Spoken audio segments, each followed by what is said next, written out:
Hello दोस्तों, स्वागत है आपका कहानी की डिबिया में। और इस कहानी की डिबिया से नई कहानी लेकर के फिर मैं आप सभी के साथ आ गई हूँ। सबसे पहले तो मैं आप सभी का धन्यवाद करना चाहती हूँ जो आपने मेरी कहानियों को सराहा, उन्हें लाइक किया और कमेंट किया।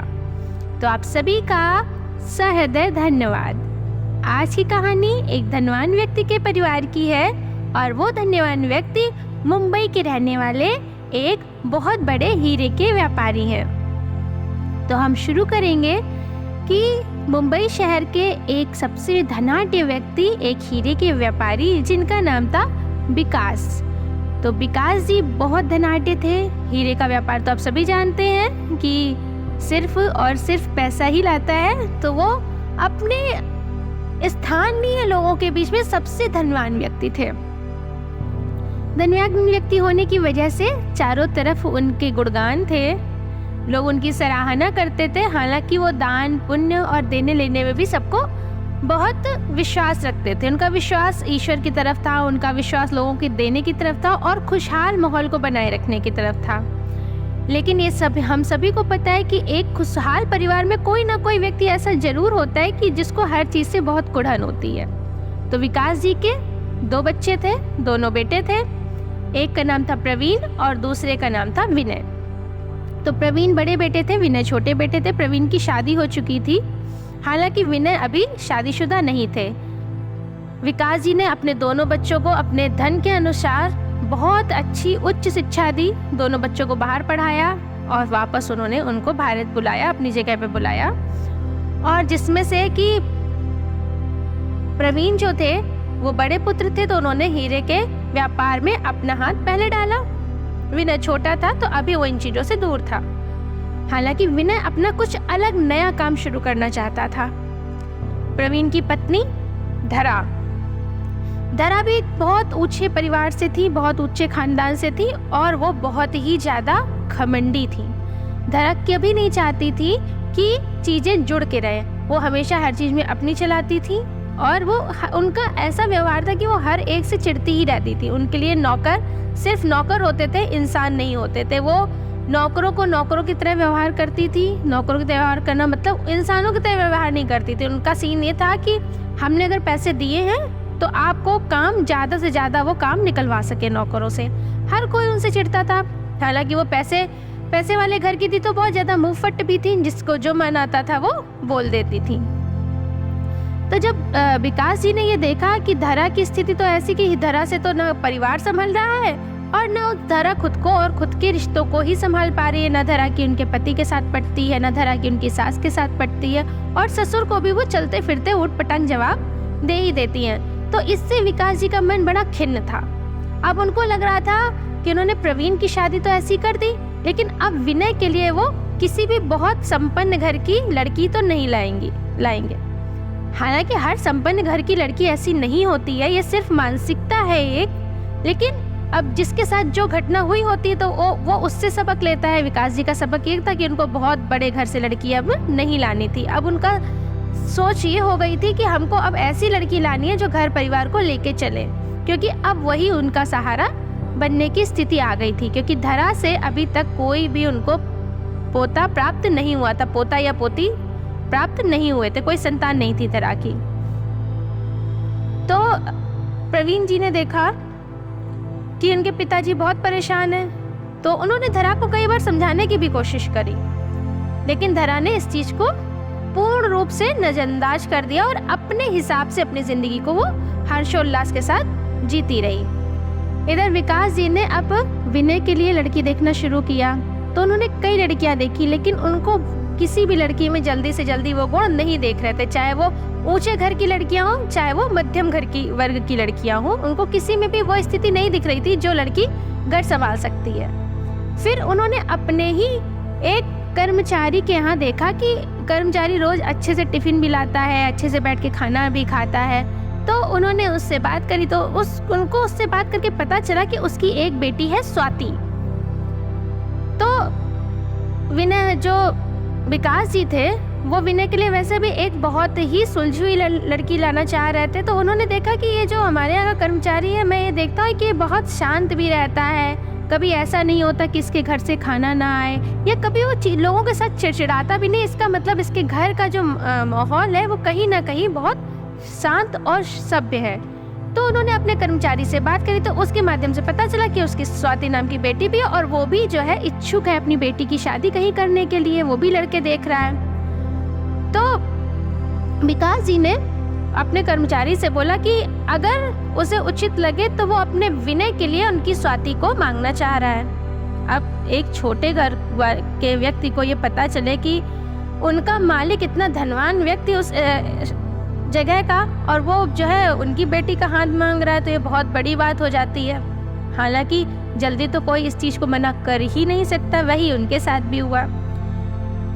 खैर, उन्होंने हाँ करी और स्वाति और विनय की धूमधाम से शादी हुई।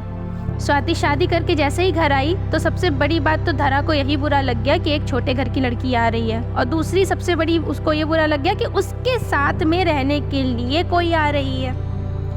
चलो कोई बात नहीं, शादी तो हो ही गई। अब धरा स्वाति को किसी भी तरह से जीने दे ही नहीं रही थी। वो स्वाति जो भी करती थी वो उसमें उसको इतनी बातें सुनाती थी कि पूरा घर परेशान हो चुका था।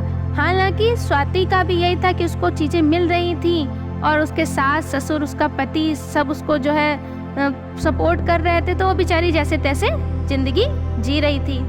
समय बीतता गया, स्वाति भी वहाँ के तौर तरीकों में ढल गई। धरा ने अपनी आदत को नहीं बदला, वो उसको वैसे ही सुनाती रहती थी, छोटे घर की ये वो बहुत कुछ सुनाती रहती थी।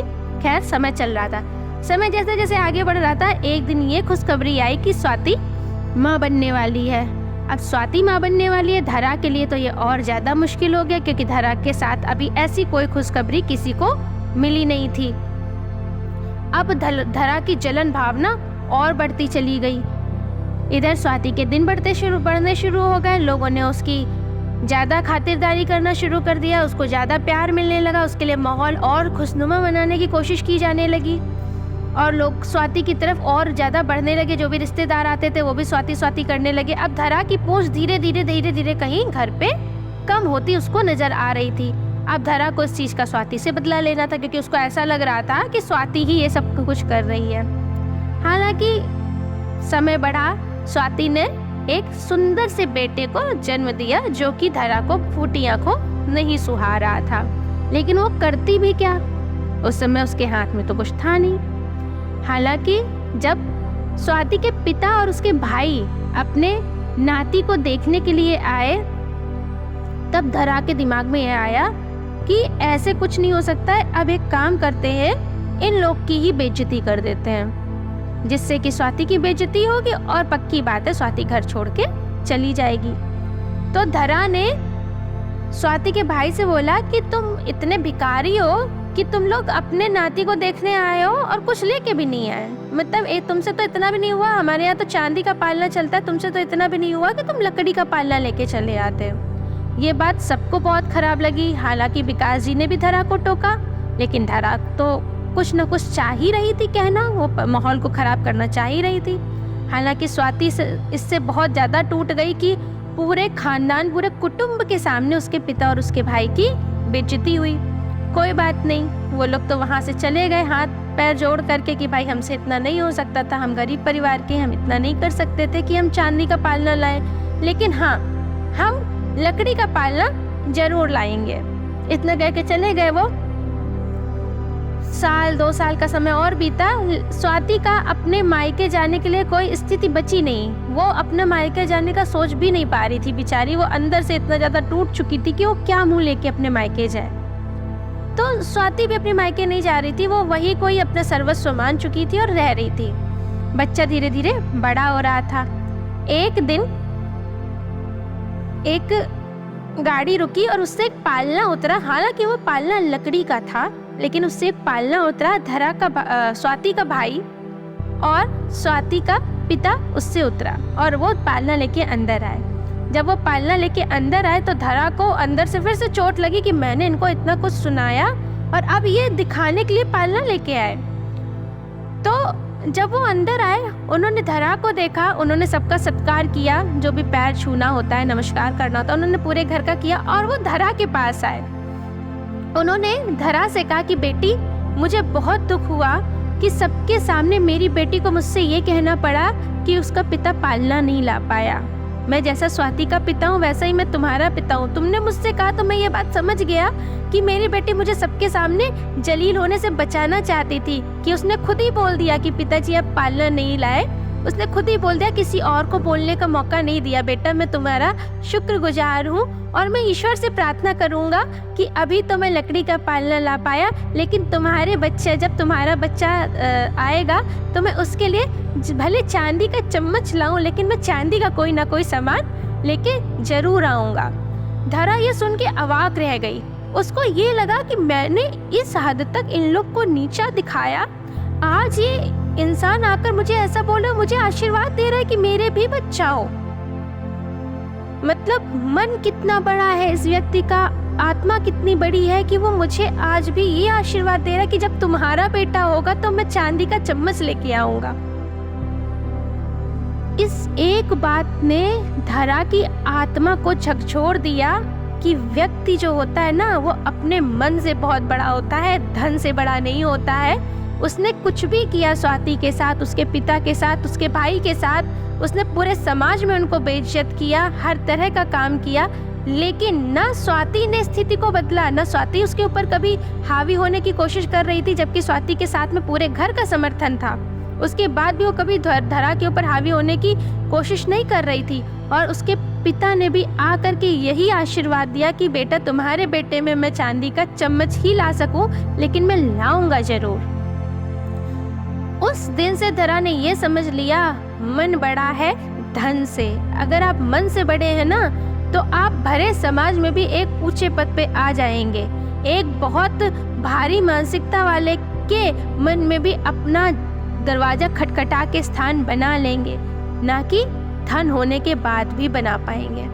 तो मन बड़ा होना जरूरी है, ना कि धन से बड़ा होना जरूरी है। और धरा का जो व्यवहार था उस दिन के बाद से ऐसा बदला कि धरा और स्वाति दोनों ने मिलके पूरा घर संभाला, उनके पतियों ने मिलके बिजनेस संभाला, और विकास जी का जो जीवन था वो बड़े सुकून से बीता।